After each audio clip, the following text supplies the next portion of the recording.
Proses revitalisasi atap dan depan pasar 16 Ilir ditargetkan selesai dalam waktu 2 bulan ke depan. Sedangkan untuk kios revitalisasi pasar 16 Ilir masih menunggu rapat final kesepakatan harga antara PD Pasar dengan pedagang.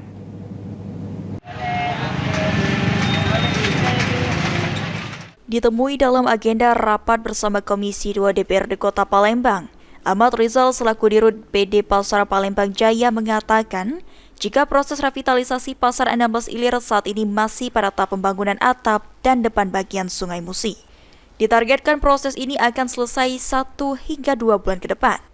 Selanjutnya pada H+7 Hari Raya Idul Fitri, Perumda Pasar Palembang Jaya akan menggelar rapat final bersama pedagang pasar 16 Ilir terkait kesepakatan harga kios antara pihak ketiga, pemerintah kota dan pedagang pasar 16 Ilir. Kita rapat dengan Komisi 2 mengenai tentang update perkembangan revitalisasi pasar 16 Ilir ya. Pertama kami sampaikan bahwa pembangunan pasar 16 Ilir untuk bagian atas dan tampak depan yang sebelah sungai insya Allah dalam sebulan 2 bulannya akan selesai. Dan kemudian kita update bahwa H+7 kita akan rapat lagi dengan pedagang, yaitu permasalahan tentang harga. Dan insya Allah untuk H+7 ini mungkin final bahwa harganya akan disepakati antara pedagang, pemerintah kota dan juga pihak swasta. Sementara Ketua Komisi 2 DPRD Kota Palembang Abdullah Taufik mengatakan, jika Komisi 2 DPRD Kota Palembang meminta supaya pemerintah Kota Palembang melakukan percepatan kerjasama operasional KSO dan menggelar rapat final terkait penetapan harga kios antara PD Pasar dan pedagang pasar 16 Ilir.